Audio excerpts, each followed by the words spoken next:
मोहतरम सामाईन, आज मैं आप हज़रात को जो शहर में श्रावस्ती उत्तर प्रदेश में वाक़ है एक जगह, जहाँ पर भगवान बुद्ध ने अपना वहाँ पर रिहाइश इख्तियार की है, वहाँ पर पूजा पाठ किया है, उसकी हकीकत क्या असली उसकी असलियत क्या है मैं आप हज़रात के सामने रखता हूँ। वहाँ पे जितने भी लगी हुई हैं पढ़ने की चीज़ें, बोर्ड जो लगा हुआ है उसी के मुताबिक उसमें क्या लिखा हुआ है आपको पढ़ के सुनाता हूँ। बोधि दरख्त के शिमाल में वाक़े और मशरिक़ की तरफ मुँह करके यह मंदिर जिताउना आला के मुक़द्दस तरीन मकामात में से एक है। ये ख्याल किया जाता है कि वो जगह है जहाँ अनाथ पंडिका ने कोसंबा कोटी नामी खानका तामीर की थी और जिसे बुद्ध ने अपने रिहायशी इस्तेमाल के लिए जलाल दिया था।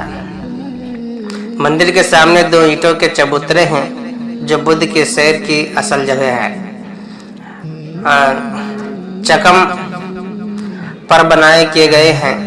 इस इमारत के करीब बोधि सत्वा का एक बहुत बड़ा मुजस्समा मिला। पहली सदी ईस्वी के गैर तहरीरी नौश्ता के मुताबिक ये बुद्ध कोसंबा कोटी में किशान दौर में बिल नामी शख्स ने नस्ब किया था।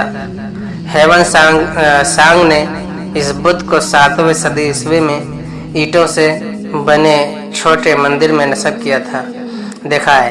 ऐसा मालूम होता है कि इस इमारत से पहले इस जगह पर कई मंदिर की बाक़ियात मौजूद होंगे, जिसकी तस्दीक मौजूदा इमारत की निचली सतह से मिलने वाली दीवार के खंडरात से होती है। ये दीवार शिमाल और मशरिक़ की तरफ दिखती है।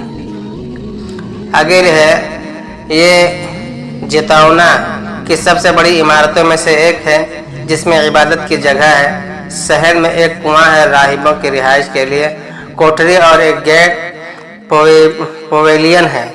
ऐसा मालूम होता है कि यह इमारत 3 बार या उसी बुनियाद पर